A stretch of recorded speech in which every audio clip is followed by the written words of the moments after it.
Kiều An Hảo lòng mềm nhũn khẽ nói, đúng, thực ra em với anh như nhau, em cũng. Không đợi cô nói xong đột nhiên tiếng tút tút lại vang lên. Kiều An Hảo ngơ ngác nhìn điện thoại trong tay.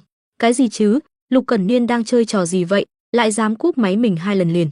Ở bên khác Lục Cẩn Niên nhìn thở dốc nhìn chằm chằm điện thoại, mấy cái tin nhắn đó không phải cô ấy trả lời, cô ấy chưa bao giờ làm mình không xứng. Vậy cái câu anh xứng chắc đó không phải cô ấy gửi, cho dù là ai, hiện giờ âm mưu hay vu hại đều không quan trọng đó là hóa ra cô ấy mà mình yêu đó, chưa bao giờ vứt bỏ mình. Lục Cẩn Niên ôm mặt bật khóc. Một lúc sau anh gọi lại cho Lucy, Lucy, không cần hẹn bác sĩ tới nha, tôi khỏe lắm. Không sao, chưa bao giờ khỏe được như vậy. Kiều An Hảo về nhà cái liền ngã nằm lên giường. Chuyện gì thế không biết, còn tưởng giải thích xong rồi, chí ít thì cũng gọi cuộc điện thoại nói rõ với mình. Sáng hôm sau, Kiều An Hảo hai mắt thâm quầng ngồi dậy, kết quả chờ tận tới sáng, đừng nói điện thoại, tin nhắn còn chả có nữa là, cô cầm điện thoại lên kiểm tra, Lục Cẩn Niên, đồ bệnh thần kinh. Hắn ta còn dám tắt máy. Kiều An Hảo tức xì khói đầu.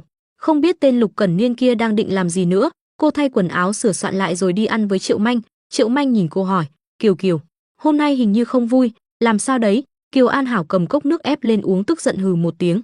Triệu Manh nhìn điện thoại cau mày nói, là bởi vì tin tức hôm nay hả? Cảm giác hiện giờ cứ như là minh tinh nổi tiếng rồi. 3 ngày 2 lần lên tin hot. Kiều An Hảo mặt mày cau có, ai thèm để tâm, tôi chẳng định làm cái nghề này nữa đâu. Triệu Manh nghe vậy chật một tiếng, nhìn cái tiêu đề này, Kiều An Hảo thà chết chứ không chịu buông Lục Ảnh Đế. Cầu yêu không được, làm loạn tại sân bay, cứ như ác phụ. Kiều An Hảo tự bảo Lục Cẩn Niên là chồng cô ta, nhưng mà lại không có nhẫn kết hôn. Oa, cái này còn lợi hại hơn. Kiều An Hảo, đồ đào mỏ. Kiều An Hảo mặt mày nhăn nhó, không cần xem thì cũng biết là do bà họ Lâm kia làm rồi. Triệu Manh cũng cau mày tức giận, đã xem thường nhà mụ ta chưa, thật đúng là vô sỉ mà.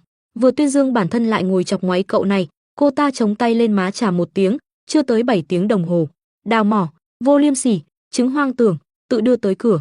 Không hiểu tình ái, mấy cái này đều bị dán lên đầu cậu luôn rồi, vậy mà không để ý à? Kiều An Hảo nhíu mày nói, thế giới này đại đa số mọi người không thích người khác có chỗ tốt, đến một con chó cũng muốn chửi tôi để cho nó thấy thoải mái. Đột nhiên cô bỗng tức giận hét lên, chẳng qua mấy cái đó đâu quan trọng là cái tên nam nhân làm tôi bị cả thế giới cười nhạo đó, dám cúp điện thoại của tôi 2 lần.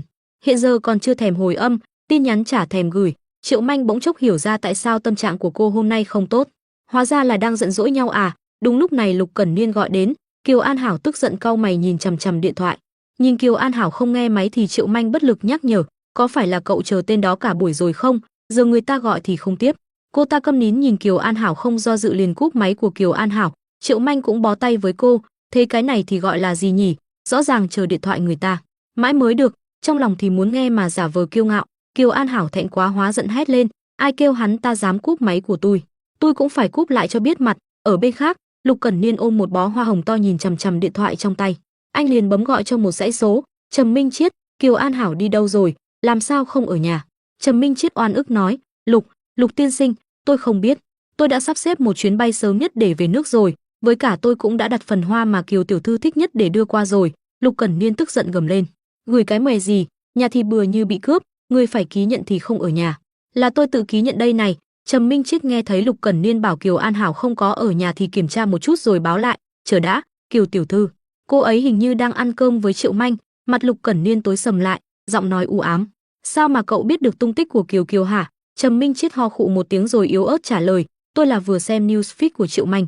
Lục Cẩn Niên tức giận quát lên, sao mà cậu có thể xem được mà tôi thì không hả? Trầm Minh Chiết sợ hãi vội giải thích, Lục tiên sinh, sau vụ lễ tình nhân năm ngoái thì khụ, sau đó là không có dùng Weixin nữa.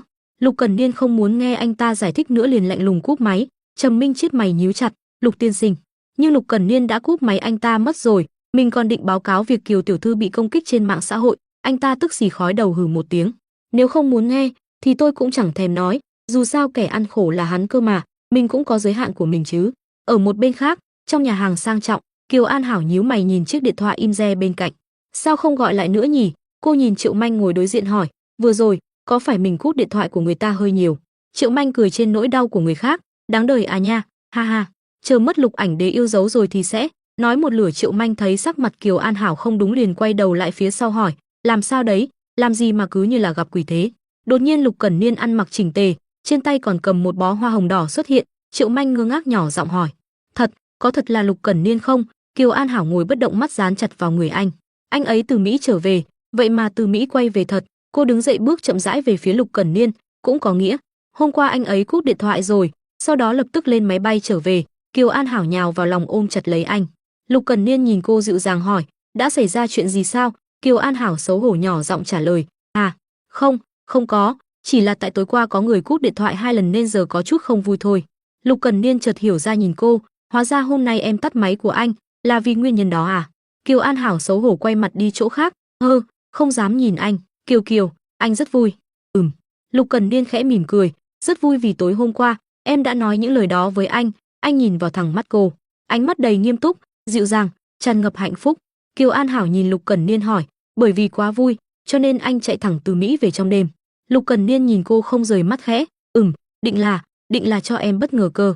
Kết quả về tới nhà thì không có ai, lại còn bị cúp điện thoại 2 lần. Kiều An Hảo cười ngượng ngùng, Lục Cẩn Niên nhìn cô nói tiếp, trên đường tới còn nghe nói tiệc tối hôm qua em còn làm cho Hàn Như Sơ không còn mặt mũi. Kiều An Hảo rũ mắt xuống. Lục Cẩn Niên dịu dàng hỏi, em làm vì anh phải không? Kiều An Hảo quay mặt đi chỗ khác giận dữ nói, ai kêu bà ta dám ức hiếp anh chứ? Lục Cẩn Niên thở dài mỉm cười hạnh phúc nghĩ thầm, đùa gì chứ, Hàn Như Sơ có thể ức hiếp nổi anh. Anh cảm động nhìn cô, bị như vậy cũng hơi tổn thương lòng tự tôn, cơ mà, cảm ơn em Kiều Kiều. Anh kéo cô ôm vào lòng, em là vì tốt cho anh phải không? Kiều An Hảo trong lòng anh. Lên một tiếng. Triệu Manh ngồi bên cạnh nhìn hai người anh em tình tứ từ vừa nãy đến giờ thì không chịu nổi được nữa, ho khụ một tiếng nhắc nhở, các người bớt dùng cái đi. Lẽ nào chưa nghe câu, ra vẻ ân ái, chết càng nhanh sao? Lục Cẩn Niên nhìn Triệu Manh làm ra vẻ đương nhiên nói, tôi và Kiều Kiều, căn bản rất ân ái, cần gì phải làm ra vẻ.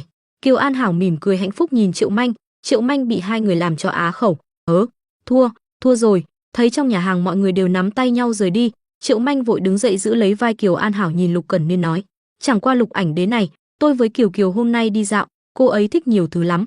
Nói ăn xong sẽ đi mua sắm. Kiều An Hảo ngơ ngác nhìn Triệu Manh. Nói từ lúc nào chứ? Triệu Manh chỉ tiếc hận rèn sắt không thành thép nói nhỏ vào tai cô, Kiều Kiều, nghe này, giờ trên mạng bao nhiêu người chửi cậu đúng không? Lâm Thi Ý còn đắc ý lắm chứ, giờ để Lục Ảnh Đế đi phố với cậu, mua đồ, quay lại đám chó săn tin sẽ bạo tin, xem cô ta có tức chết không? Kiều An Hảo nhíu mày. Cái này, không tốt lắm chứ. Triệu Manh bất lực giải thích cho Kiều An Hảo hiểu. Đây là mình giúp cậu bớt tức, với người ta là chồng cậu, làm sao để bao nhiêu người vô duyên vào chứ? Kiều An Hảo câm nín nhìn Triệu Manh. Triệu Manh hăng say kéo Kiều An Hảo đi mua sắm xách túi lớn túi nhỏ. Lục Cẩn Niên kiễn nhẫn đi sau hộ tống hai người. Triệu Manh kéo Kiều An Hảo vào một cửa hàng, ướm thử một chiếc máy lên người cô. Sau đó ba người lại đi đến cửa hàng trang sức. Một lúc sau Kiều An Hảo rốt cuộc cũng không chịu được nữa nói nhỏ với Triệu Manh. Triệu Manh, cậu điên rồi à? Đồ trong tiệm sắp bị cậu khoáng sạch rồi. Triệu Manh nhìn Kiều An Hảo cười xấu xa. Kiều Kiều, các người lột đồ cho nhau nhìn hết rồi, ngượng ngùng cái gì? Thấy hai người cứ thì thầm to nhỏ với nhau. Lục Cẩn Niên đằng sau nhìn hai người tò mò hỏi, mấy người đang nói gì thế? Triệu Manh nhìn Lục Cẩn Niên nghiêm túc nói, Lục Ảnh Đế, vợ của ngài đang ngại vì mình hơi bị bại gia rồi đó. Kiều An Hảo cười cứng ngắc bất lực nhìn Triệu Manh. Lục Cẩn Niên nghe thấy chữ vợ trong câu nói của Triệu Manh, thì trong lòng như có một dòng nước ấm chảy qua. Vợ của anh, vợ của anh, vợ của anh, vợ của anh. Lục Cẩn Niên hưng phấn rút ví tiền ra. Không hề gì, có thể cầm tiêu hết đi. Anh chỉ tay vào cửa hàng nhìn nhân viên cửa hàng nói, làm phiền lấy hết mấy cái túi đó, đóng gói lại hết đi. Kiều An Hảo nhìn chằm chằm Lục Cẩn Niên, không nhớ là vào lúc nào mình từng nhìn thấy một đoạn như vậy. Một người đàn ông có bao nhiêu tiền không quan trọng là người đàn ông đó có chịu giao tiền của mình cho bạn không. Cho dù thời gian xoay chuyển bao nhiêu, cho dù hiện giờ có giàu sang cỡ nào, cho dù giữa hai người bọn họ trong ngàn vạn năm qua đã từng xảy ra chuyện gì hay thay đổi những gì, trong thâm tâm người đàn ông ấy vẫn là vị thiếu niên từng dành cả thanh xuân để yêu thương cô gái của mình, tuy rất nhiều, nhưng lúc nào nhưng cũng muốn dùng số tiền mình dành dụm để trả cho cô ấy. Kiều An Hảo bước đến gần Lục Cẩn Niên dịu dàng ôm lấy anh, cô ngẩng mặt lên nhìn anh, ánh mắt tràn đầy hạnh phúc cùng đau lòng. Anh ấy hôm qua vội vàng từ Mỹ trở về, về tới nhà, chắc chắn là chưa kịp tắm rửa gì, đã chạy tới tìm mình. Rõ ràng là anh rất mệt, vẫn gắng theo mình đi dạo phố. Nhìn ánh mắt đầy dịu dàng và cưng chiều của Lục Cẩn Niên, Kiều An Hảo bỗng cúi mặt xuống, mình không chỉ không tha thứ cho người ta, mà còn muốn thị uy với cái đám người hùa theo Lâm Thì Ý nữa. Đám người chả liên quan gì trên mạng mắng chửi mình thì có sao, thật sự là quá ấu trĩ mà. Kiều An Hảo quay đầu lại nói với nhân viên cửa hàng, trả lại hết đi. Tôi không cần đâu. Lục Cẩn Niên và Triệu Manh kinh ngạc nhìn cô. Triệu Manh vội khuyên nhủ Kiều An Hảo, mua đã mua rồi, sao phải trả lại? Kiều An Hảo cúi thấp mặt xuống nói, em không muốn lợi dụng lòng tốt của anh cho em. Lục Cẩn Niên nhìn cô nghiêm túc hỏi, Kiều Kiều, xảy ra chuyện gì thế? Anh biết em có chuyện giấu anh. Triệu Manh vội giơ điện thoại lên cho anh xem, ấy, chính là mấy cái tin đồn nhảm nhí sáng nay này. Nhìn này, lên top luôn rồi. Kiều An Hảo nhìn hai người nói, thực ra cũng không có gì, làm minh tinh mà, khó tránh ít tin đồn thất thiệt. Triệu Manh tức giận mắng, là do Lâm Thi Ý nói lời quá khó nghe thì có, cái gì mà ngủ cũng không đáng một xu, còn phơi lên tường nhà nữa, cho nên tôi mới muốn chúng ta cùng đi dạo phố mua đồ, cho đám chó săn kia chụp thấy cảnh hai người mua hàng, cho đám người kia im hết đi. Lục Cẩn Niên đau lòng nhìn Kiều An Hảo, anh bỗng cúi đầu xuống hôn cô trước mặt mọi người. Triệu Manh và mọi người xung quanh kinh ngạc há hốc miệng, thậm chí còn có người giơ máy lên chụp ảnh. Kiều An Hảo xấu hổ nhìn anh nói nhỏ, có người chụp lén kìa. Lục Cẩn Niên không bận tâm nhìn cô, cho bọn họ chụp, anh lại từ từ cúi mặt xuống hôn cô lần nữa. Người phụ nữ mình yêu thì dù phải từ bỏ mạng sống này cũng phải bảo vệ, sao có thể để cho kẻ khác tùy tiện mắng chửi, chỉ trích chứ. Lục Cẩn Niên nhìn cô dịu dàng nói, dù sao cũng đã có scandal rồi, cũng chẳng ngại làm to hơn chút. Lục Cẩn Niên sờ cằm Kiều An Hảo, ánh mắt đầy chân tình, bởi vì lúc gặp em đã muốn hôn em rồi. Kiều An xấu hổ mắng anh, đáng ghét mà. Đám phóng viên thi nhau giơ máy ảnh lên chụp cảnh thân mật của hai người. Nhân viên cửa hàng tiến lên chỗ hai người nhỏ giọng hỏi, Lục tiên sinh, mấy thứ này có muốn gửi lại không? Lục Cẩn Niên lạnh nhạt nói, không trả. Đám nhân viên vui vẻ ra mặt. Lục Cẩn Niên nói tiếp, lấy thêm mỗi màu một bộ nữa đi. Kiều An Hảo và Triệu Manh kinh ngạc nhìn anh, hả? Lục Cẩn Niên không để ý đến hai người mà hăng say, điên cuồng chỉ những món đồ trong cửa hàng, mấy cái kia đóng gói luôn, còn mấy cái này. Triệu Manh kinh ngạc hét lên, a, Lục ảnh đế thật sự điên rồi, định khoáng sạch đồ ở ACR sao, cơ mà điên cuồng một cách ngầu mè, phải không hả? Kiều An Hảo vội kéo tay Lục Cẩn Niên lại, Lục Cẩn Niên, đừng có mua nữa. Lục Cẩn Niên đột nhiên quay người lại bế bổng Kiều An Hảo lên. Kiều An Hảo xấu hổ vỗ vỗ vào lưng anh hét lên, Lục Cẩn Niên, anh định làm gì thế? Lục Cẩn Niên chỉ dịu dàng nói, có phải đi dạo mệt lắm rồi không? Chân đau rồi phải không? Anh đặt cô ngồi xuống sofa ngồi nghỉ rồi giúp Trô xoa bóp chân. Kiều An Hảo gào thét trong lòng, nào có mệt đâu. Triệu Manh đứng bên cạnh kinh ngạc há hốc miệng, trời ạ, Lục ảnh đế đây là đang đánh dấu chủ quyền vợ của mình trước đám đông sao? Ân ái tới mức này, tôi không chịu nổi nữa. Kiều An Hảo cảm động nhìn Lục Cẩn Niên quỳ gối trước mặt mình, Lục Cẩn Niên, chúng ta về nhà thôi. Lục Cẩn Niên mỉm cười nhìn cô, được, anh cõng em. Mọi người xung quanh nhìn Lục Cẩn Niên cõng Kiều An Hảo về thì đều ngưỡng mộ, mọi người đều giơ máy ảnh lên chụp. Về đến nhà Lục Cẩn Niên lại bế Kiều An Hảo từ xuống xe vào nhà. Kiều An Hảo làm nũng trong lòng anh, thả người ta xuống đi chứ. Hứa Gia Mộc đứng từ xa nhìn hai người ân ái hạnh phúc với nhau, tâm trạng anh ta nặng trĩu, cứ có cảm giác như là mơ, làm sao tự nhiên mọi chuyện thành ra như vậy. Rõ ràng lúc trước khi gặp người ta, mình sẽ vui cười chạy tới gọi anh, khi trước mỗi lần Kiều Kiều gặp mình, đều sẽ dịu dàng mà cười, gọi mình Gia Mộc ca ca. Hứa Gia Mộc liền quay người rời đi, làm sao đột nhiên mà, mình chẳng còn mặt mũi nào gặp hai người bọn họ thế chứ. Nước mắt từ từ rơi xuống. Hứa Gia Mộc lái xe đến trước cửa nhà Tống Tương Tư, đứng bên dưới rất lâu, ánh mắt anh ta đầy đau đớn. Tính ra thì đã 5-6 tháng rồi chưa có gặp nhau, cô ấy hẳn là sống rất tối nhỉ. Đúng lúc này Tống Tương Tư cũng từ ngoài về, đột nhiên Tống Tương Tư quay đầu nhìn chiếc xe bên cạnh, mắt cô ta nhíu lại, không ngờ Hứa Gia Mộc lại ở dưới nhà của cô, lâu rồi không gặp, mà sao trông bộ dạng lại tiều tụy thế nhỉ, quần áo thì như là một ngày chưa thay, nhàu nhĩ quá. Rồi đột nhiên Tống Tương Tư nhớ lại những đau khổ lúc trước liền lại quay đầu rời đi, chẳng qua mấy cái đó chả liên quan gì tới mình hết. Bỗng tay cô bị ai đó kéo lại. Hứa Gia Mộc đằng sau mệt mỏi gọi cô ta, Tương Tư, rồi kéo cô quay lại. Tống Tương Tư nhíu mày, Hứa thiếu gia, tôi không nghĩ quan hệ của chúng ta thân mật tới mức có thể tùy tiện kéo nhau ngay trên đường như này đâu. Hứa Gia Mộc ôm chầm lấy Tống Tương Tư, Tương Tư, hãy ở lại một lúc, chỉ một lúc thôi. Hứa Gia Mộc bật khóc, cả người run lên. Tống Tư đau lòng nhìn Hứa Gia Mộc, cô khẽ vỗ vỗ lưng an ủi anh ta. Hai người đứng ôm nhau một lúc lâu. Ở bên khác, nhà của Lục Cẩn Niên. Kiều An Hảo nhìn Lục Cẩn Niên nói, Lục Cẩn Niên, giờ mới phát hiện anh lòng dạ hẹp hòi ghê. Lục Cẩn Niên kéo cởi cà vạt xuống nhìn cô hỏi, làm sao? Kiều An Hảo mỉm cười khẽ nói, hôm nay anh làm mấy chuyện đó trước mặt đám đông là để cho Lâm Thi Ý mất mặt phải không? Lẽ nào anh không biết một câu, hảo nam không cùng nữ đấu? Lục Cẩn Niên ghé sát đến cạnh cô, chỉ cần là chuyện liên quan tới em thì anh chẳng ngại hẹp hòi chút đâu. Kiều An Hảo hoảng sợ đẩy Lục Cẩn Niên dịch ra, chờ đã. Lục Cẩn Niên, đi liên tục mãi như vậy, không mệt à? Lục Cẩn Niên ánh mắt nóng bỏng nhìn chằm chằm cô, tối qua lúc ở Mỹ đã muốn như này rồi. Trải qua hơn 5 tháng vị ảnh đế Lục Cẩn Niên mất tích bao lâu, cuối cùng lại phát một tin Weibo mới, chỉ một dòng thông báo đã khiến cho cả một cộng đồng dậy sóng. Triệu Manh đọc xong thì vui vẻ nghĩ, buổi sáng thì mới bị bao nhiêu người chửi là vô liêm sỉ, không giá trị, Lục ảnh đế đăng một tin thôi lập tức trở thành kiếp trước giải cứu giải ngân hà. Người thắng cuộc, Lục Thái Thái rồi nè.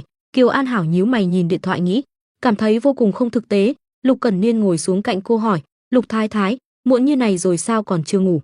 Còn nghịch điện thoại à? Kiều An Hảo câu có đáp, không phải là do anh nhân lúc người ta không chú ý công bố vụ kết hôn của chúng ta lên mạng, có biết là cả tối nay bị thông báo điện thoại làm cho phát điên rồi không? Lục Cẩn Niên hỏi cô, không thích à?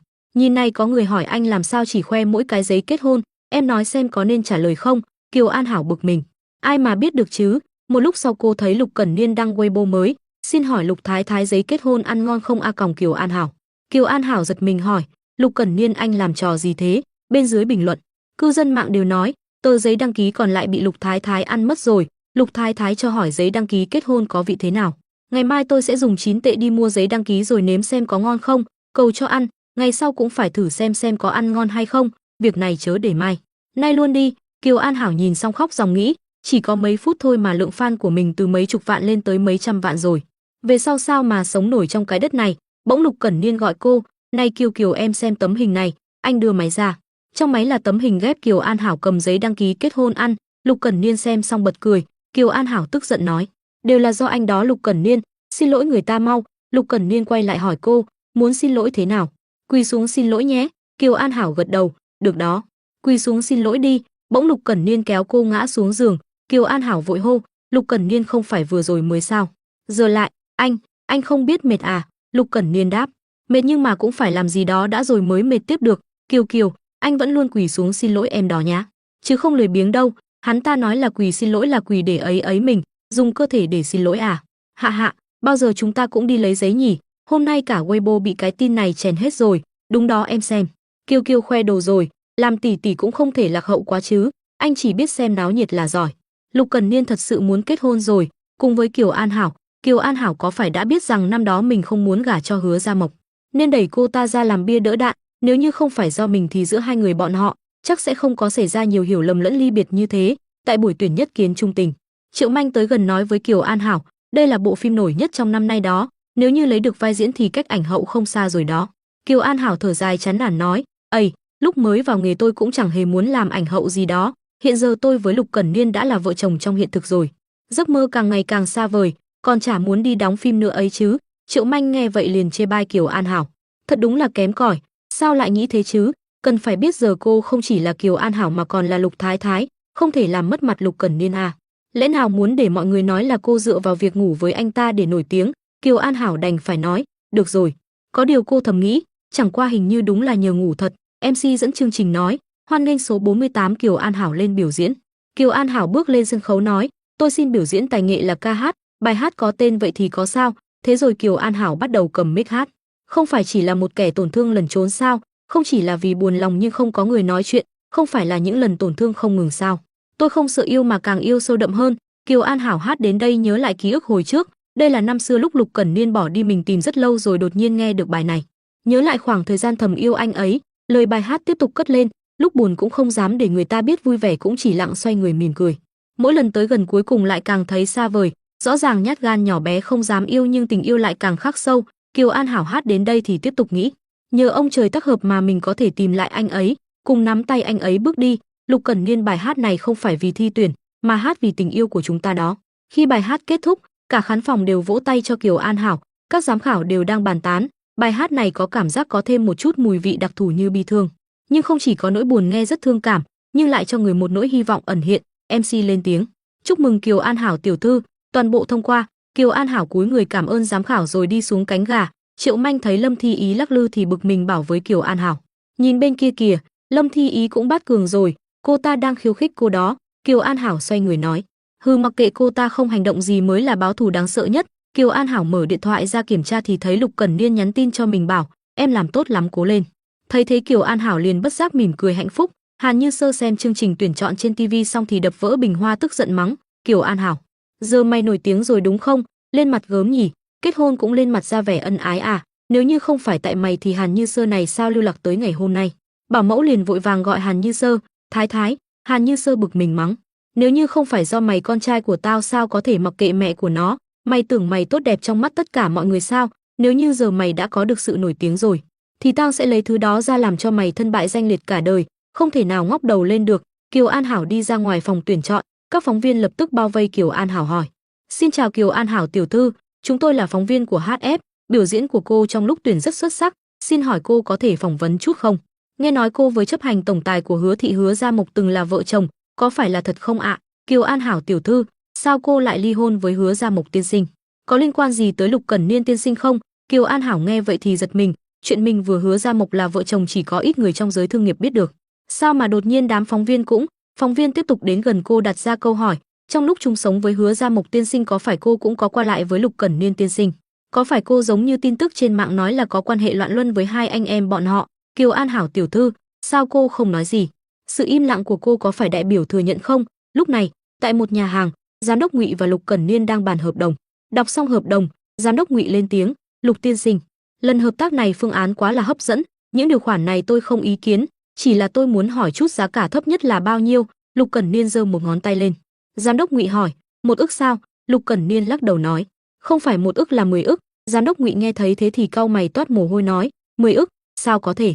Tôi biết rằng Hoàn Ảnh Giải trí đưa ra sản phẩm rất được săn đón lợi nhuận, tôi có thể cho ngài 50%. Lục Cẩn Niên lắc đầu bảo, "Không, Ngụy tiên sinh hiểu sai ý rồi, là tôi cho ngài 10 ức." Giám đốc Ngụy nghe vậy thì ngẩn ra rồi mỉm cười hỏi, "Lục tiên sinh đây là đang đùa với tôi phải không? Lẽ nào là có ý muốn mua cổ phần của Ngụy thị?" Lục Cẩn Niên lắc đầu đáp, "Không hề." Giám đốc Ngụy nói tiếp, "Vậy tôi có chút không hiểu được ý của Lục tổng rồi."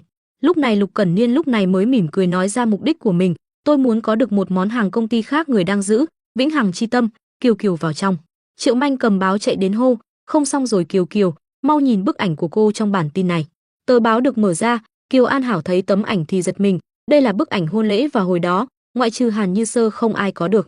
Triệu Manh đưa điện thoại ra cho Kiều An Hảo nói, "Nhìn này trên mạng còn có mấy bài viết phỏng đoán mối quan hệ của mấy người, nói Lục Cẩn Niên là anh cùng cha khác mẹ với Hứa Gia Mộc. Cô là vợ cũ của Hứa Gia Mộc, là vợ hiện giờ của Lục Cẩn Niên, mà trước khi lấy Hứa Gia Mộc thì cô đã có qua lại với Lục Cẩn Niên rồi." Kiều An Hảo đọc xong xoay người bảo, "Tôi phải về nhà ngay mới được." Triệu Manh vội ngăn Kiều An Hảo lại nói, "Kiều Kiều cô phải cẩn thận, nhà cô giờ đã bị phóng viên bao vây rồi." Kiều An Hảo nghe vậy thì giật mình hỏi, "Cái gì?" Trong nhà hàng nơi giám đốc Ngụy và Lục Cẩn Niên đang bàn dự án. Giám đốc Ngụy lên tiếng bảo, "Lục tiên sinh, tôi nghĩ ngài cũng biết viên kim cương Vĩnh Hằng Chi Tâm này chúng tôi không có bán đâu. Nó là một trong 10 viên lớn nhất thế giới. 30 năm trước ông nội tôi đã dùng cái giá 3.000 vạn Mỹ Kim, tương đương 30 triệu USD để mua nó ở Anh. Viên kim cương này là trấn tiệm chi bảo, không bao giờ đem bán." Lục Cẩn Niên bảo với giám đốc Ngụy, "Nếu cảm thấy điều kiện tôi ra chưa đủ thì tôi có thể cho thêm." Nói rồi Lục Cẩn Niên đẩy một văn kiện trống đã có chữ ký của mình đến trước mặt giám đốc Ngụy. Giám đốc Ngụy thấy thế thì kinh ngạc hỏi, "Văn kiện trống sao? Lục tiên sinh ý của ngài là điều kiện tôi tùy tiện ra?" Lục Cẩn Niên đáp, "Chữ ký đã có rồi, còn về điều kiện cứ từ từ nghĩ, cứ từ từ điền. Cho dù tôi không làm được tôi cũng sẽ tìm cách làm." Giám đốc Ngụy hỏi lại Lục Cẩn Niên, "Cho dù tôi muốn cổ phần công ty cậu sao?" Lục Cẩn Niên mỉm cười tự tin đáp, "Chỉ cần Ngụy tiên sinh viết vào thì tôi hai tay dâng lên." Giám đốc Ngụy nhíu mày hỏi, "Lục tiên sinh có thể cho tôi biết vì sao lại cứ muốn có được Vĩnh Hằng Chi Tâm không?" Lục Cẩn Niên mỉm cười vui vẻ trả lời, "Vì vợ của tôi thích." Anh nhớ lại hồi cấp 3 nghe Kiều An Hạ và Hứa Gia Mộc hỏi Kiều An Hảo, "Kiều Kiều sao cái kịch bản này lại tên là Vĩnh Hằng Chi Tâm?" "Đúng đó, không phải Hải Dương Chi Tâm, Phi Châu Chi Tình gì đó." Khi ấy Kiều An Hảo mỉm cười đáp, "Bởi vì mình chỉ thích Vĩnh Hằng Chi Tâm thôi." Lục Cẩn Niên kể cho giám đốc Ngụy, "Tôi với vợ kết hôn quá vội vàng, không tỏ tình, không qua lại, không hẹn hò, cũng chẳng có cầu hôn, đến nghi lễ đính hôn với hôn lễ cũng không có. Cho nên vì vợ mình thích, không ngại từ bỏ nhiều tài nguyên để mua bằng được kim cương đó. Cô ấy tuy chưa bao giờ nói, nhưng người bên cạnh có, sao cô ấy lại không được có?" Sau một hồi đàm phán, giám đốc Ngụy đứng dậy bắt tay với Lục Cẩn Niên khen ngợi anh, "Lục tiên sinh là thiên tài khó gặp trên thương trường, Vĩnh Hằng Chi Tâm tôi bán cho cậu như một người bạn, hy vọng tương lai có thể nhận được sự giúp đỡ của Lục tiên sinh, đưa Ngụy thị tiến tới quốc tế." Bỗng chuông điện thoại của Lục Cẩn Niên reo lên, là dì Trần giúp việc gọi tới. Lục Cẩn Niên bắt máy hỏi, "Lúc này dì điện tới làm gì? Không biết tôi đang bàn một vụ làm ăn rất quan trọng sao?" Đầu bên kia dì Trần vội vàng kể, "Lục tiên sinh, mọi chuyện không xong rồi, chuyện Kiều tiểu thư với Hứa tiên sinh hồi trước từng kết hôn, bị người ta phanh phui ra ngoài rồi. Hiện giờ trên mạng đang đồn ầm lên, cũng không biết là ai để lộ ra nơi ở của ngài. Đám phóng viên đó đã chen chật cứng Cẩm Tú Viên rồi." Thấy Lục Cẩn Niên cúp máy, giám đốc Ngụy hỏi anh, "Lục tiên sinh giờ có thời gian để đi lấy Vĩnh Hằng Chi Tâm với tôi không?"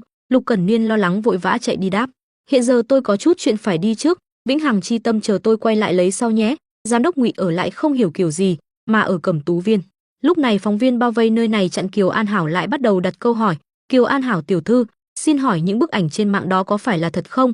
"Kiều An Hảo tiểu thư, Hứa Gia Mộc tiên sinh với cô ly hôn là bởi vì cô với Lục Cẩn Niên tiên sinh phản bội anh ta đúng không?" Kiều An Hảo vội vã đáp, "Tôi đã nói rồi tôi không muốn được phỏng vấn. Các người còn ép tới là tôi báo cảnh sát." Phóng viên không buông tha Kiều An Hảo mà tiến sát lên hỏi, "Kiều An Hảo tiểu thư, chúng tôi đều biết hai người bọn họ là anh em cùng cha khác mẹ. Tôi muốn hỏi cô là hai người đó cô yêu ai nhất? Kiều An Hảo tiểu thư, Lục Cẩn Niên tiên sinh với Hứa Gia Mộc tiên sinh có phải là vì cô nên tình anh em mới dặn vỡ không? Kiều An Hảo tiểu thư, tất cả phóng viên đều xông lên chen đẩy làm Kiều An Hảo ngã ra đất. Đúng lúc này Hứa Gia Mộc xông vào giữa đám phóng viên đỡ Kiều An Hảo dậy hỏi: "Kiều Kiều em không sao chứ?" Kiều An Hảo thấy anh đến thì kinh ngạc: Gia Mộc ca." Hứa Gia Mộc đỡ cô nói: "Mau vào phòng đi." Các phóng viên nhìn thấy Hứa Gia Mộc thì lập tức ồn ào hỏi: "Ơ kìa, đó không phải là chấp hành tổng tài của Hứa thị Hứa Gia Mộc tiên sinh sao? Hứa Gia Mộc tiên sinh, sao anh lại tự nhiên xuất hiện ở nơi này? Hứa Gia Mộc tiên sinh có thể giải thích rằng anh vẫn yêu vợ cũ của mình đúng không? Hứa Gia Mộc tiên sinh bị Kiều An Hảo phản bội rồi, lẽ nào không có chút hận thù gì sao? Kiều An Hảo tiểu thư, cô với Hứa Gia Mộc tiên sinh đã ly hôn, vì sao anh ấy còn tốt với cô như thế? Có phải hiện giờ cô đang có quan hệ bất minh với Hứa Gia Mộc tiên sinh không? Cũng có nghĩa là cô hiện giờ đang qua lại với hai người đàn ông, chơi đùa với tình cảm của bọn họ." Hứa Gia Mộc nghe đến đây thì tức giận cầm mic của một phóng viên ném xuống đất mắng chửi: "Các người ăn nói kiểu gì thế hả? Con mắt nào của các người thấy chúng tôi có quan hệ bất minh?" Các phóng viên lập tức nghị luận: "Sao lại có thể ra tay đánh người như thế chứ?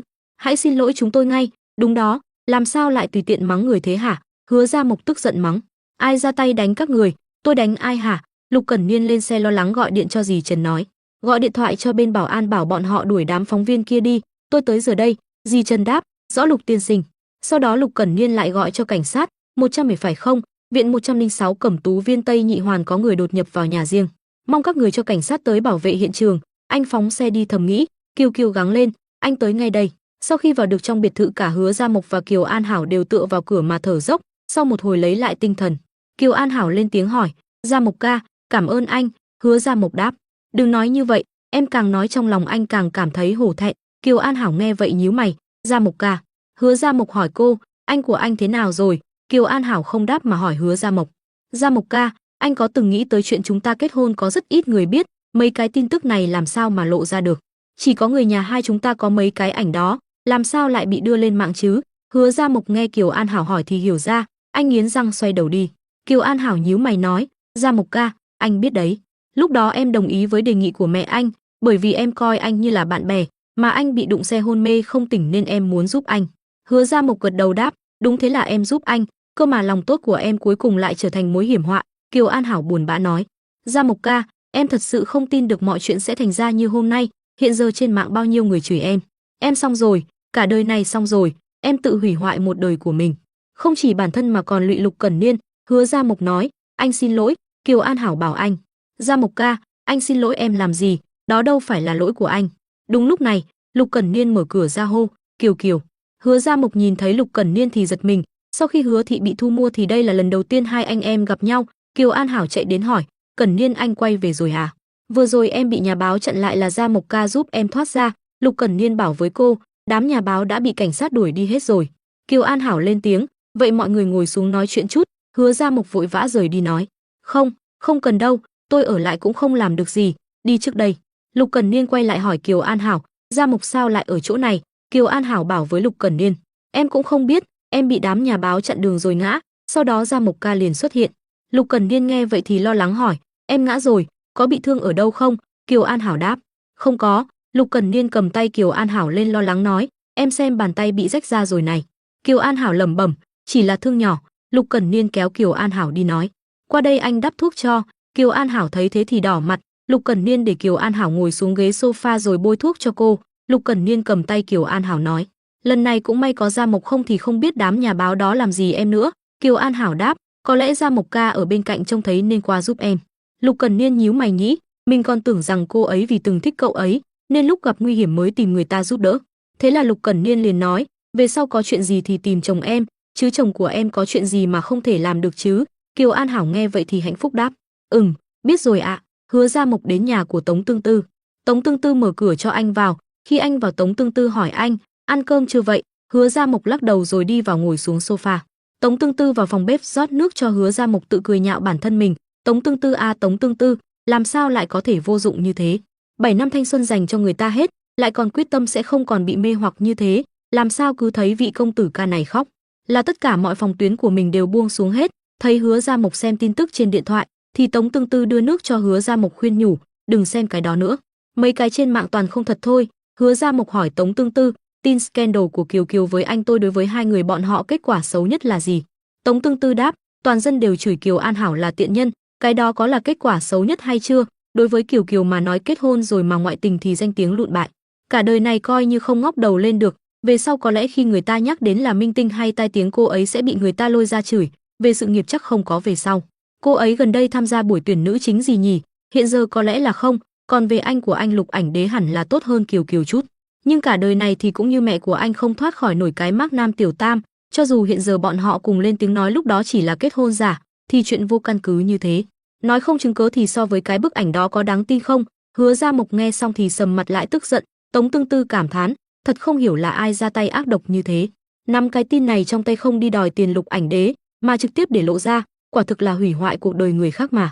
Hứa Gia Mộc liền đứng dậy nói, tôi ra ngoài chút. Tống Tương Tư thấy thế thì khó hiểu. Hứa Gia Mộc lái xe về biệt thự Hứa Gia, anh nhìn thấy trước cổng bảo mẫu đang đưa tiền cho một người đó vừa cầm tiền vui vẻ chạy đi, thì bị Hứa Gia Mộc chặn lại làm cho giật mình. Hứa thiếu gia, Hứa Gia Mộc chất vấn hắn ta, Vân Di vì sao lại cho cậu tiền? Có nói hay không? Nếu như không nói có tin rằng tôi lập tức đốt sạch tiền của cậu không? Tên kia vội đáp, là Hứa Thái Thái kêu tôi cấu kết với đám nhà báo đi Cẩm Tú Viên, đây là thù lao. Hứa Gia Mộc nghe xong thì tức giận đập vào tường nói, cút.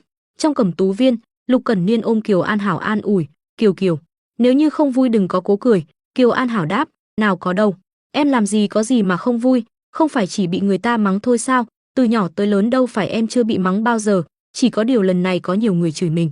Dù sao chỉ là bị chửi không đau không ngứa, chả ảnh hưởng gì tới em, sao em phải buồn chứ? Em có ngốc đâu. Lục Cẩn Niên bảo với Kiều An Hảo, Kiều Kiều anh biết là em khó chịu, buồn thì nói ra, ở trước mặt anh không cần phải nhịn làm gì, anh là chồng của em, là người mà em có thể tin tưởng vào cậy nhờ vô điều kiện.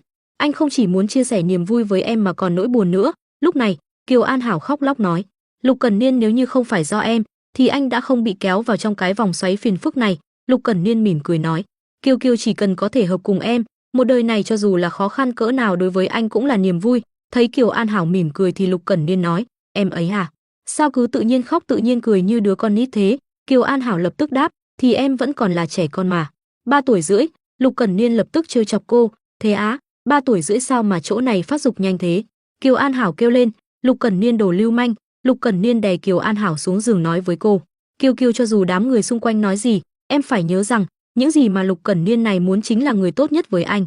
Trước kia không thay đổi, bây giờ không thay đổi, tương lai không thể thay đổi, người đó là em và chỉ có thể là em. Thế rồi Lục Cẩn Niên liền cúi xuống hôn Kiều An Hảo. Kiều An Hảo nghe vậy liền cảm động đến mức nước mắt trào ra, khoảnh khắc ấy cảm giác toàn bộ thành chiến chửi rủa của xã hội đối với tôi chẳng là gì hết. Có một Lục Cẩn Niên yêu tôi sâu đậm, một Lục Cẩn Niên mà không một người phụ nữ nào trên thế giới có thể ở bên đã đủ rồi, cũng biết đủ rồi. Hôm sau, Lục Cẩn Niên đến công ty, trợ lý Trầm Minh Chiết tiến đến hỏi anh, Lục tiên sinh có chuyện gì không? Lục Cẩn Niên bảo với trợ lý Trầm, chuẩn bị cho tôi một bài tin ngắn nhanh nhất có thể. Mà Kiều An Hảo lúc này trong nhà vệ sinh đang xem que thử thai. Xem xong cô lập tức chạy ra nói với Triệu Manh, không xong rồi, mau theo tôi đi bệnh viện. Hai người lập tức đến bệnh viện. Sau khi đến bệnh viện kiểm tra, y tá đi ra nói với Kiều An Hảo, Kiều tiểu thư, chúc mừng cô, quả thật là có thai rồi. Thai nhi đã được 1 tháng. Kiều An Hảo vui vẻ đập tay với Triệu Manh, tôi biết ngay mà. Cả tháng qua chẳng thấy nó tới, 2 ngày nay trong lòng cứ hoảng loạn. Triệu Manh cũng vui vẻ bảo, đúng đó, đã nói là với tần suất của hai người kiểu gì cũng trúng mà. Y tá vội khuyên ngăn, Kiều tiểu thư, tôi kiến nghị nên tĩnh dưỡng. Kiều An Hảo ôm bụng mình vui vẻ nghĩ, mình có thai rồi, mình thật sự có thai rồi. Mình có con với Lục Cẩn Niên rồi, cơ mà hiện giờ mình bị cộng đồng chửi như thế, chờ tới khi nó lớn lên đi học tiếp xúc với đám bạn, nếu như có người gây chuyện thành tin xấu thì sao? Lẽ nào mình với Lục Cẩn Niên phải di dân sao? Anh ấy chịu vì mình và đứa trẻ sắp ra đời mà từ bỏ công ty không? Bỗng Triệu Manh hô lên, Kiều Kiều, mau xem kìa, là bản tin của Lục Ảnh Đế.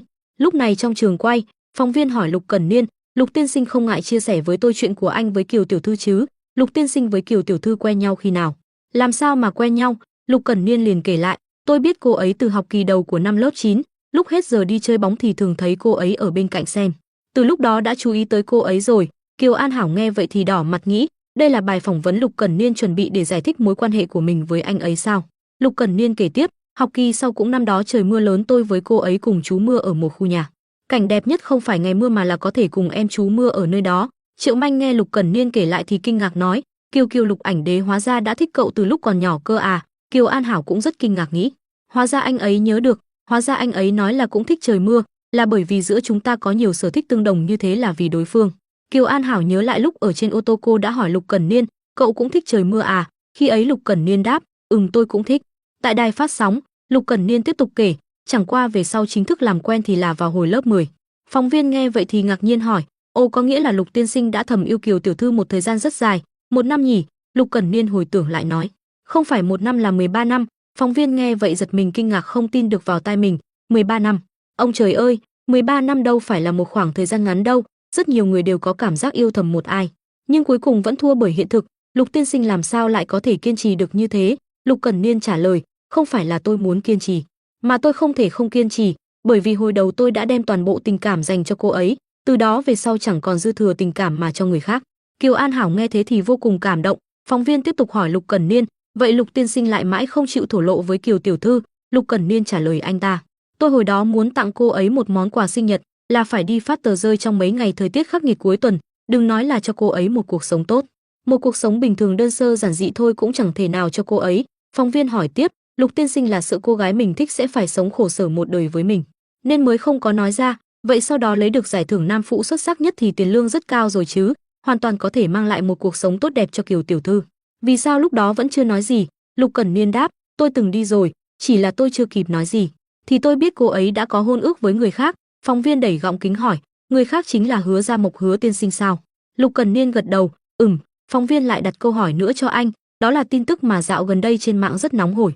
Kiều tiểu thư với Hứa tiên sinh ly hôn, có phải liên quan tới Lục tiên sinh không? Lục Cẩn Niên nghe vậy thì trầm mặc một hồi rồi lên tiếng, nếu như một người đàn ông thật sự thích một cô gái thì tôi nghĩ chẳng ai đi hủy hoại danh dự của cô ấy. Nếu như tôi thật sự muốn đào góc tường thì đại khái 5 năm trước, khi bọn họ chỉ có hôn ước mà ra tay rồi, tôi không thể nào biến tình yêu của mình trở thành nỗi hận thù, tôi cũng không thể nào trơ mắt ra nhìn 5 năm giữa hai chúng tôi cứ thế mà mất đi.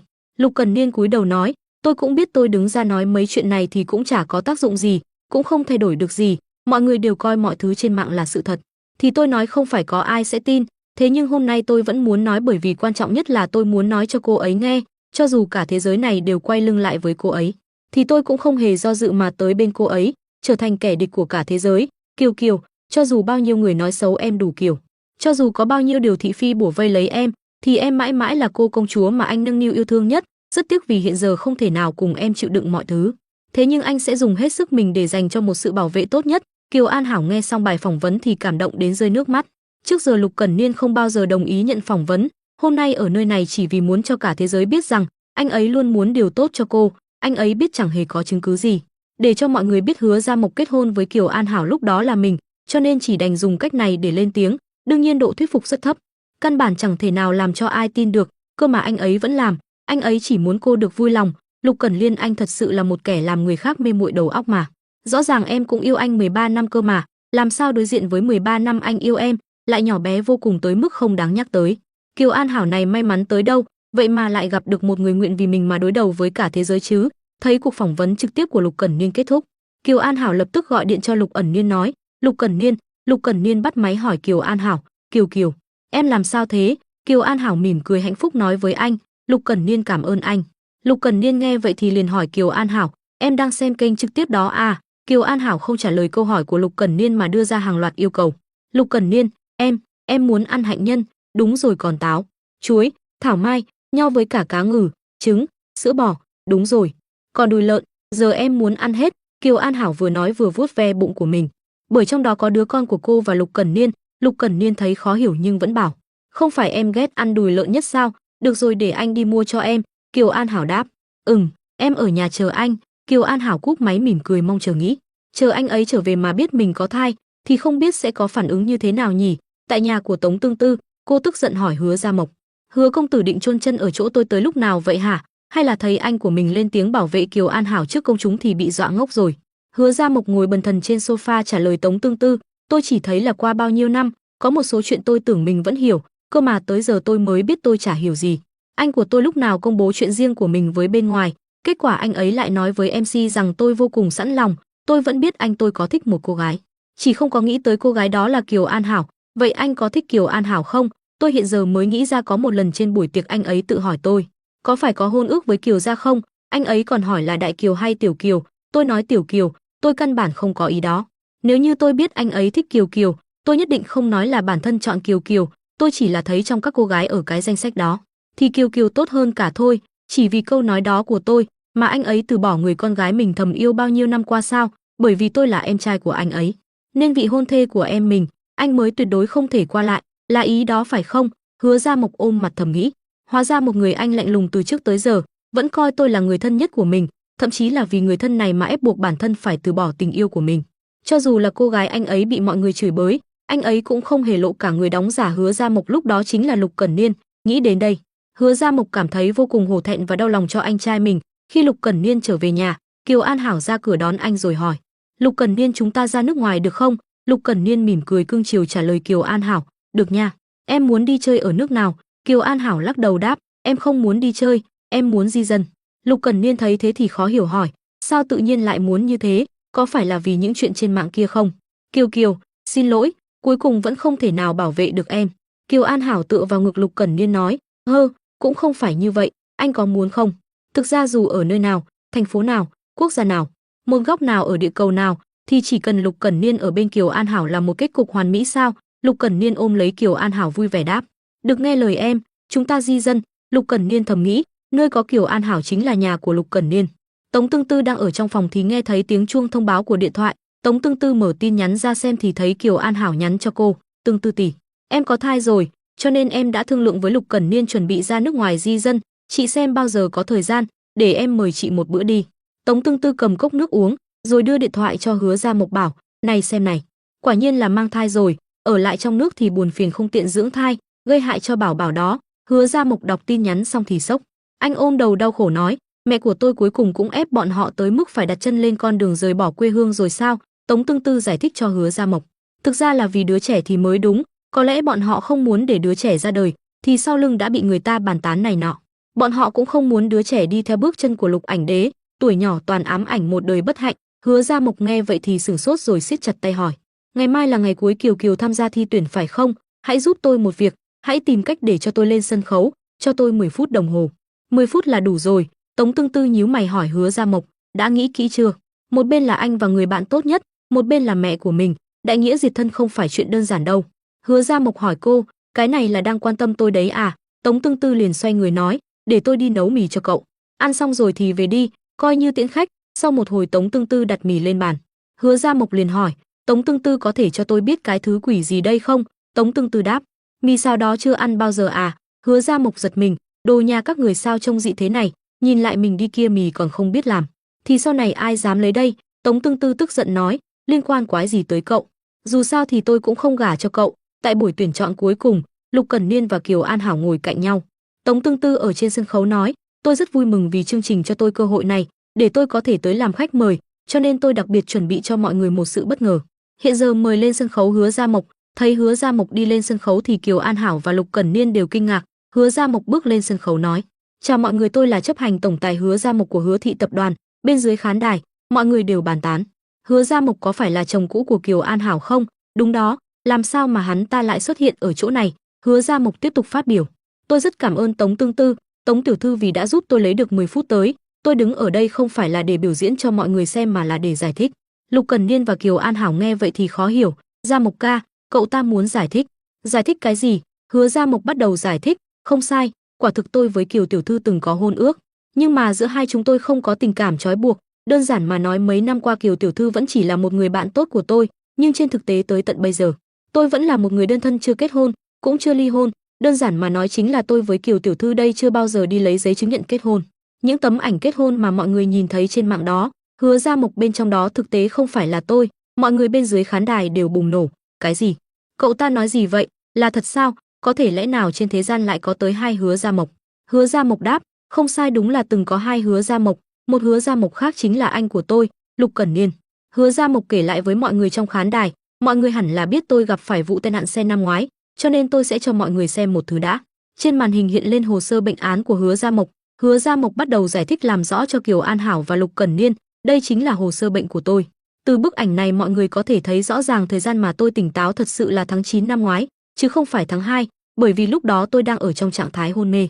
Lúc nào tỉnh lại thì các bác sĩ cũng không thể xác định được, mà Hứa thị thì rơi vào hiểm cảnh vô cùng nguy hiểm, vì giữ được sản nghiệp nên đã tìm anh tôi với Kiều Kiều đóng giả tôi, để làm vợ chồng giả với Kiều Kiều. Anh của tôi là Ảnh Đế, kỹ năng của anh ấy có thể lừa gạt hết thảy mọi người, mà anh ấy muốn giấu chuyện này đi là bởi vì anh ấy không muốn làm hại tôi, làm hại kẻ làm em này, người thân của anh ấy. Tôi hy vọng khi tôi đứng ra giải thích và công bố toàn bộ chân tướng mọi việc, thì mọi người có thể dừng việc công kích Kiều tiểu thư đây. Cảm ơn mọi người, tôi cũng xin thay mặt mẹ của mình gửi lời tới mọi người. Thật sự xin lỗi. Sau đó Hứa Gia Mộc liền cúi gập người xuống. Kiều An Hảo nghe vậy thì rất sốc hô: Gia Mộc ca. Mọi người trong khán đài nghe xong lời giải thích của Hứa Gia Mộc thì đồng loạt tung hô: Kiều tiểu thư cố lên, chúng tôi ủng hộ cô. Bên ngoài, những người theo dõi xem chương trình trực tiếp liền bàn tán: chân tướng thật sự là dọa người mà, mau mau xem cái clip trên mạng. Cái đám chửi rủa Kiều An Hảo mau xin lỗi cô ta đi. Hứa Gia Mộc giải thích xong thì quay lại cánh gà, anh vừa đi vừa nghĩ, tôi cũng muốn là một đứa con hiếu thuận, nhưng người sai lầm là mẹ của tôi. Lục Cẩn Niên với Kiều An Hảo đều vô tội. Tống Tương Tư liền vỗ vai anh an ủi. Chương trình tiếp tục. Sau đó MC nói: Kiều tiểu thư sắp lên sân khấu rồi. Kiều An Hảo đi lên sân khấu. Giám khảo hỏi cô: không biết Kiều An Hảo tiểu thư lần này sẽ mang tới tiết mục gì cho chúng ta? Kiều An Hảo đáp: thực ra thì tôi chuẩn bị một màn vũ đạo, nhưng vì một số nguyên nhân nên không thể nhảy, cho nên tôi định kể cho mọi người nghe một câu chuyện. Câu chuyện kể rằng có một người nói anh ấy chờ tôi 13 năm. 13 năm tuy nói ra chỉ là 3 từ, nhưng lại ẩn giấu trong đó là gần 5.000 đêm dài dằng dặc. Thế nhưng người đó không hề biết, khiến tôi khắc ghi trong lòng là 16 tiếng đồng hồ anh ấy chờ tôi. Trợ lý Trầm nghe đến đây liền thì thầm nói với Lục Cẩn Niên: Lục tiên sinh, Kiều tiểu thư hình như đang kể chuyện về cậu đó. Lục Cẩn Niên nghe vậy thì liền quay mặt đi, nhưng khuôn mặt anh dần đỏ lên thể hiện sự ngại ngùng. Kiều An Hảo tiếp tục kể: hồi đi học tôi thường nhìn qua ô cửa thấy anh ấy ở trong phòng học ngồi vẽ. Lúc ấy tôi rất tò mò không biết anh ấy vẽ cái gì, chỉ là tôi chưa hề có cơ hội hỏi qua. Rất nhiều năm sau tôi mới biết anh ấy đã miêu tả là tôi thời còn trẻ, anh ấy có một khoảng thời gian rời xa tôi, trước khi đi từng gửi cho bạn mình một cái mail rất là dài, mà từng câu trong đó đều có liên quan tới tôi. Buổi tối hôm đó rõ ràng đã hẹn nhau ăn cơm, nhưng tôi lại thất hứa. Buổi đêm trời mưa anh ấy vẫn cố chấp ở đó không chịu đi. Anh ấy gửi cho tôi rất nhiều tin nhắn nhấn mạnh vào từng lời nói: anh sẽ ở đây chờ em không đi đâu hết. Năm ngoái tôi bị cuốn vào vụ ma túy vì anh ấy đau lòng, bởi tôi bị mọi người mắng chửi nên chủ động đứng ra để lộ tin mình là con riêng. Sau đó bản thân còn bị người ta hạ nhục không thôi, bao nhiêu vết nhơ đều bị phơi bày. Chỉ là vì bảo vệ tôi không hề huyễn hoặc, cũng chẳng phải khoe hạnh phúc. Tôi chỉ là đứng ở sân khấu mang hết những gì anh ấy từng làm cho tôi kể lại một lượt. Tôi muốn nói với anh ấy rằng, tuy rằng tôi chưa bao giờ nói, nhưng mà trong lòng tôi đều nhớ rõ câu cuối cùng trong câu chuyện này là điều mà tôi muốn nói với anh ấy: em yêu anh. Vừa nói cô vừa làm động tác tạo ra số 5. 2, không như cách Lục Cẩn Niên bày tỏ với cô. Lục Cẩn Niên thấy thế thì kinh ngạc. Lục Cẩn Niên thấy Kiều An Hảo mỉm cười thì không giấu nổi hạnh phúc, chạy lên sân khấu ôm chầm lấy Kiều An Hảo. Kiều An Hảo hạnh phúc đến trào nước mắt, cô mỉm cười vui vẻ nói: Lục Cẩn Niên, có lẽ chúng ta không cần di dân nữa rồi. Chúng ta có thể để đứa trẻ của chúng ta sinh ra ở nơi này, không cần lo bị người khác chỉ trỏ nữa. Lục Cẩn Niên nghe Kiều An Hảo nói vậy thì khó hiểu. Em nói cái gì? Đứa trẻ của chúng ta? Kiều An Hảo mỉm cười thông báo với Lục Cẩn Niên. Lục Cẩn Niên, em có thai rồi. Lục Cẩn Niên lập tức hô lên. Trầm Minh Chiết. Trợ lý Lục giật mình đáp: có. Lục Cẩn Niên hỏi trợ lý: vừa rồi Kiều Kiều nói cái gì thế? Trợ lý khó hiểu nhưng vẫn trả lời anh: à, cô ấy nói mình có thai rồi. Não Lục Cẩn Niên lúc này mới kịp lốt: Kiều Kiều có thai rồi. Lục Cẩn Niên kéo Kiều An Hảo hỏi lại: em có thai rồi? Kiều An Hảo gật đầu đáp: hôm qua mới phát hiện được, hơn 1 tháng rồi. Lục Cẩn Niên tiếp tục hỏi Kiều An Hảo: anh sắp làm cha rồi hả? Kiều An Hảo gật đầu: Lục Cẩn Niên liền chất vấn cô: vậy sao em hôm qua không có nói cho anh biết? Kiều An Hảo bĩu môi nhăn nhó nói: thì người ta muốn cho anh bất ngờ còn gì. Bỗng nhiên Lục Cẩn Niên bế Kiều An Hảo lên bằng tư thế công chúa làm Kiều An Hảo giật mình. Oa, Lục Cẩn Niên, anh làm gì thế hả? Mọi người thấy Lục Cẩn Niên bế Kiều An Hảo đều đỏ mặt cảm thán. Xuống bãi đỗ xe, Kiều An Hảo vỗ vai anh nói: Lục Cẩn Niên, mau thả em xuống. Anh mà cứ ôm em đi như thế này tới bãi đỗ xe, cả thế giới sẽ nhìn thấy đó. Lục Cẩn Niên đặt Kiều An Hảo vào ghế lái phụ mắng yêu cô: mang thai rồi còn chạy tới tham gia thi tuyển cái gì hả? Không biết chăm sóc bản thân vừa thôi chứ. Em như này thì làm sao yên tâm cho em nuôi con đây?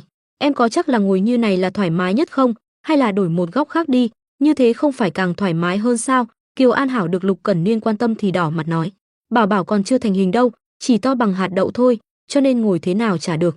Lục Cẩn Niên nghe vậy liền tức giận: tên bác sĩ nào nói thế hả? Thứ lang băm, con của anh sao mà có thể chỉ là một hạt đậu? Kiều An Hảo thở dài nghĩ, quan tâm và bảo vệ quá độ thật đúng là làm người khác khó chịu mà.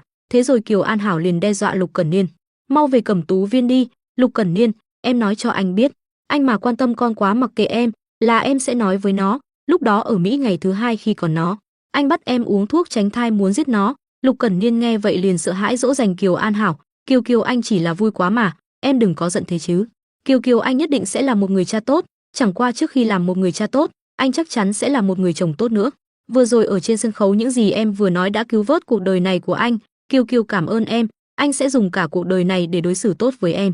Cảm ơn em vì đã yêu anh, cảm ơn em vì đã làm vợ của anh, cảm ơn em vì sắp mang tới một đứa con cho anh sẽ dùng toàn bộ thời gian của cuộc đời này để đối xử tốt với em. Tại biệt thự Hứa gia, Hàn Như Sơ tức giận chửi mắng, từ nay trở đi tao không có đứa con trai như mày. Mày cao thượng, mày vô tư, còn tao là tiểu nhân bỉ ổi, mày cút đi cho tao. Ở ngoài cổng bảo mẫu nói với Hứa Gia Mộc, tiểu thiếu gia hiện giờ thái thái không có muốn gặp cậu hay là đừng ở lại nữa, đừng để bệnh tình của thái thái nặng hơn. Hứa Gia Mộc thở dài đáp, vậy thì để hôm khác tôi tới vậy. Lúc Hứa Gia Mộc quay về thì gặp Lục Cẩn Niên. Anh vô cùng kinh ngạc. Lục Cẩn Niên hỏi Hứa Gia Mộc, có rảnh hay không? Hứa Gia Mộc đáp, có. Hai anh em cùng nhau đi bộ đến sân bóng rổ. Lục Cẩn Niên hỏi Hứa Gia Mộc, đấu một trận chứ? Hứa Gia Mộc ủ rũ đáp, được thôi. Thế là Hứa Gia Mộc và Lục Cẩn Niên cùng nhau vào sân bắt đầu chơi bóng rổ. Sau một hồi, hai người cùng ra ghế đá nghỉ ngơi.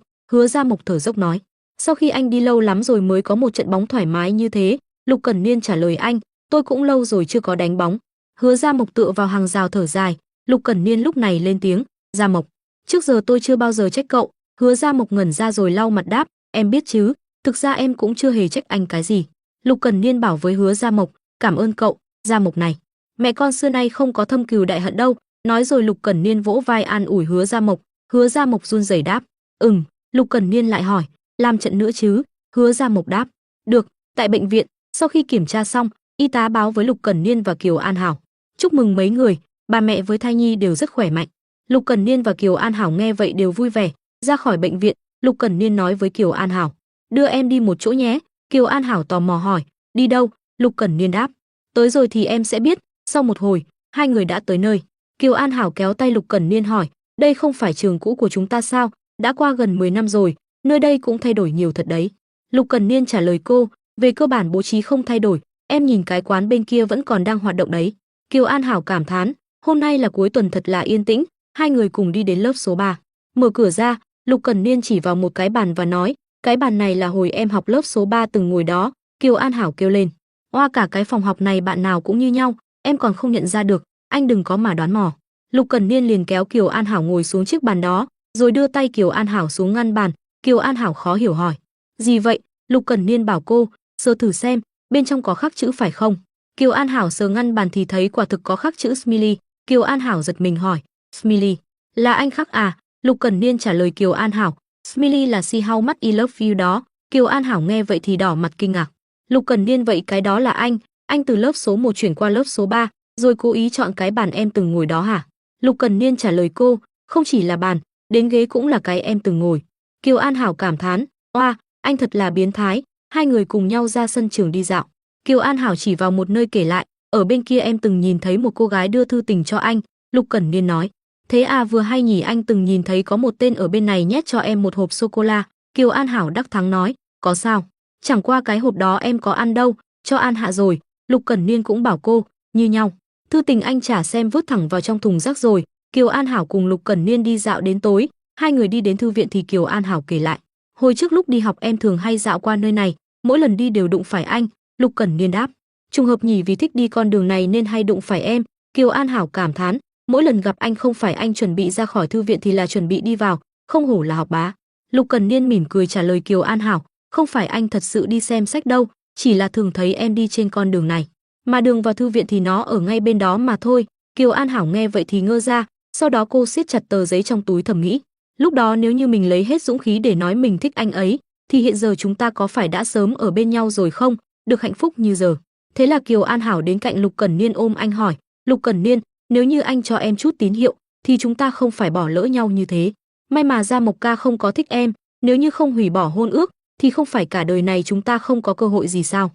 Lục Cẩn Niên trả lời cô, trong lòng anh, Gia Mộc còn hơn anh gấp trăm lần, cậu ấy thích hợp với em hơn.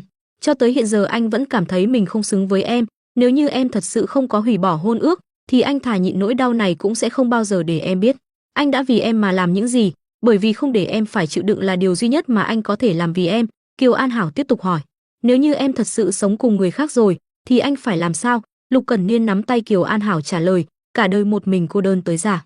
Bỗng nhiên pháo hoa xuất hiện, đèn trong trường đều sáng lên. Lục Cẩn Niên và Kiều An Hảo đang đứng trong một vòng hình trái tim. Lục Cẩn Niên hỏi Kiều An Hảo, Kiều Kiều em có nhớ nơi này không? Là nơi mà chúng ta chính thức gặp mặt. Kiều An Hảo đáp, nhớ chứ, lúc đó em với An Hạ ở cùng nhau, Gia Mộc giới thiệu chúng ta. Lục Cẩn Niên kể, em nói xin chào, tôi là Kiều An Hảo. Đó là câu đầu tiên mà em nói với anh. Kiều An Hảo cũng nhớ, cô giận dỗi bảo anh. Cơ mà lúc đó anh rất là cao ngạo lạnh lùng chỉ một tiếng, cuối cùng vẫn là Gia Mộc ca nói cho em biết tên của anh. Lục Cẩn Niên cười nói, anh nhớ lúc đó anh không mà là hi. Kiều Kiều, đây là thứ mà anh nợ em. Lục Cẩn Niên lấy một hộp đựng nhẫn ra.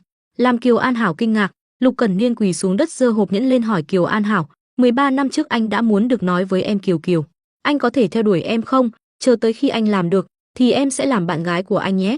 Lục Cẩn Niên quỳ gối xuống thâm tình nhìn Kiều An Hảo, Kiều An Hảo, anh yêu em, khi anh có câu này thì còn yêu em hơn lúc trước. Anh khẽ hôn lên bàn tay cô, chỉ một nụ cười vô tình của em có thể làm ấm áp cả thế giới của anh.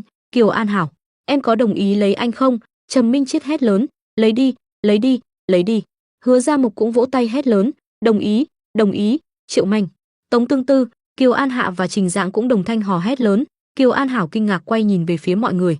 Các người, cô cúi thấy người xuống nhỏ giọng nói, hôm nay anh bảo tới đây đi dạo, thực ra là chuẩn bị sẵn rồi chứ gì, vậy thì càng không thể tùy tiện đồng ý được. Mọi người kinh ngạc hét lên. Uể, Kiều An Hảo đỏ mặt, ánh mắt thâm tình nhìn anh, bởi vì trước giờ vẫn luôn là anh thổ lộ với em, thể hiện 13 năm tình cảm của mình. Em còn chưa nói gì với anh. Cô rút một bức thư trong túi ra đưa cho Lục Cẩn Niên. Thực ra em cũng yêu anh tới 13 năm rồi. Bức thư này 5 năm trước, sau khi từ Hàng Châu về em đã viết ngay trong đêm đó. Lục Cẩn Niên mở bức thư ra đọc kinh ngạc nói, cái này là sao? Đây không phải là bức thư được ghi âm. Kiều An Hạ chột dạ giơ tay lên thú nhận. Xin lỗi nhé, cái này là lỗi của tôi, lúc đó cha mẹ tôi cứ bắt tôi phải gả cho Hứa Gia Mộc. Hứa Gia Mộc kinh ngạc hét lên, để. Kiều An Hạ chột dạ gãi gãi mặt, tôi vừa hay lấy được nội dung đó rồi giao cho Hàn Như Sơ. Hứa Gia Mộc xù lông lên nhìn Kiều An Hạ, mé, Kiều An Hạ cô chơi tôi, chả trách mẹ tôi cứ bắt tôi với Kiều Kiều phải qua lại với nhau. Kiều An Hạ cũng không chịu yếu thế to tiếng nói lại, ôi, không lừa anh, chứ mẹ anh muốn anh cưới tôi đây này, không phải lời quá rồi sao? Hứa Gia Mộc nổi cả da gà lên, mé, tôi không thèm lấy cô. Kiều An Hạ thở phào một tiếng, tóm lại hiện giờ Kiều Kiều với Lục Cẩn Niên tới với nhau, hòn đá trong lòng tôi cũng hạ xuống rồi. Rồi cô ta nhìn Kiều An Hảo chắp tay hối lỗi, Kiều Kiều, đừng có oán nhau nha, vì sợ bị ghét nên là không có dám xin lỗi à? Hứa Gia Mộc bị mẹ ép cưới bao nhiêu năm giận dữ nhìn Kiều An Hạ ra lệnh, Kiều Kiều có tha thứ hay không thì tôi mặc kệ, cơ mà về sau cô phải giải thích cho mẹ tôi rõ ràng. Kiều An Hạ nhíu mày nhìn anh ta, đó là do bà ấy tự gây chuyện ấy chứ. Kiều An Hảo bất lực nhìn hai người đang cãi nhau, chuyện này là thế nào ấy nhỉ? Triệu Manh là người ngoài cuộc sáng tỏ mọi chuyện liền giải thích, có nghĩa là Kiều An Hảo với Hứa Gia Mộc không phải là biểu đạt tâm ý gì, mà là đang viết thư tình, rồi cô ta chỉ bức thư trong tay Lục Cẩn Niên, mà cái thư tình này là cô ấy viết cho anh. Lục Cẩn Niên miệng mấp máy, vậy anh nắm chặt bức thư trong tay, anh có thể hiểu rằng là em từ rất nhiều năm về trước đã bắt đầu thích anh rồi không? Kiều An Hảo nhỏ giọng kể cho Lục Cẩn Niên nghe, anh không biết, để có cái chỗ ngồi được khắc chữ đó, em phải dùng tiền tiêu vặt 2 tháng trời đổi với An Hạ, bởi vì tiết thứ 3 mỗi chiều thứ tư đều có thể ngồi xem anh đánh bóng. Anh không biết rằng trong rừng cây nhỏ sau trường, bởi vì không gặp được anh mà em khóc biết bao nhiêu lần ở đó, ở trong siêu thị bên nhà ăn, vì có thể giả bộ bất ngờ gặp mặt nên phải đi mua mấy cái thứ đồ mình không thích uống. Lục Cẩn Niên hỏi Kiều An Hảo, cho nên em thi vào lớp số 1 là vì muốn ở cùng lớp với anh. Kiều An Hảo nhỏ giọng đáp, Lục Cẩn Niên nhìn cô hỏi tiếp, em thi vào đại học A cũng là vì anh? Kiều An Hảo, một tiếng. Lục Cẩn Niên hạnh phúc nắm chặt lấy tay Kiều An Hảo, những năm tháng thanh xuân ngây ngô ấy, không phải chỉ mình anh cố gắng, mà em cũng như anh. Lục Cẩn Niên thâm tình nhìn cô, Kiều Kiều, anh rất vui. Kiều An Hảo ngẩng mặt lên nhìn thẳng vào mắt anh, cho nên hiện giờ em có thể trả lời câu hỏi vừa rồi của anh rồi. Kiều An Hảo lật bàn tay của Lục Cẩn Niên ra, bên trong tay anh có chiếc nhẫn.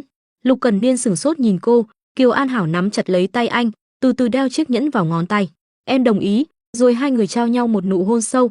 Hóa ra nhiều năm qua, không chỉ có một người dùng hết sức mình để yêu, mà chúng ta cùng đều vì nhau mà giành giật lấy từng khoảnh khắc này. Mọi người thấy hai người hạnh phúc như vậy thì đều vui vẻ vỗ tay chúc mừng cho hai người. Lục Cẩn Niên nắm tay Kiều An Hảo kể, em có biết bởi vì có một tên nói xấu em mà anh kéo hắn tới sau trường học đánh một trận không? Kiều An Hảo cũng không chịu thua kém, vì thi vào lớp số 1, em còn chẳng được ngủ nữa kìa, thật đúng là nửa năm ác mộng. Lục Cẩn Niên nói tiếp, đồ uống em không thích, có chắc nhiều bằng số kẹo đường mà anh không ăn được không? Hứa Gia Mộc miệng giật giật nhìn hai người kia đang sâu ân ái, mà không để ý đến bọn họ đang đứng ở đây. Ôi, các người đang so bì xem ai yêu ai hơn à? Tống Tương Tư trên trán đầy vạch đen. Ai đó chọc mù mắt tôi đi. Trong nhà riêng của Lục Cẩn Niên, Lục Cẩn Niên thâm tình nhìn người con gái dưới người mình, Kiều Kiều, em có biết trên thế gian này, hai chữ đáng yêu nhất là gì không? Anh cúi người xuống thì thầm vào tay cô. Lão bà, Kiều An Hảo lùi về phía sau một chút, Lục Cẩn Niên, có một chuyện, em chưa hề nói cho anh, em đối với anh nhất kiến trung tình, cái hôm chúng ta tránh mưa đó, em đã thích anh rồi, thích anh liền 13 năm, Lục Cẩn Niên nhớ lại ngày mưa hôm đó. Trùng hợp thật, anh cũng thích em tới 13 năm rồi, rồi anh đè lên người Kiều An Hảo ôm cô thật chặt, lòng đầy áp hạnh phúc tràn đầy. Tập truyện đến đây kết thúc rồi, nếu thấy hay cho mình xin một like, một chia sẻ để mình có thêm động lực ra nhiều video nữa nhé. Nhớ bấm theo dõi để xem tiếp những tập tiếp theo. Chúc các bạn có một ngày tràn đầy năng lượng.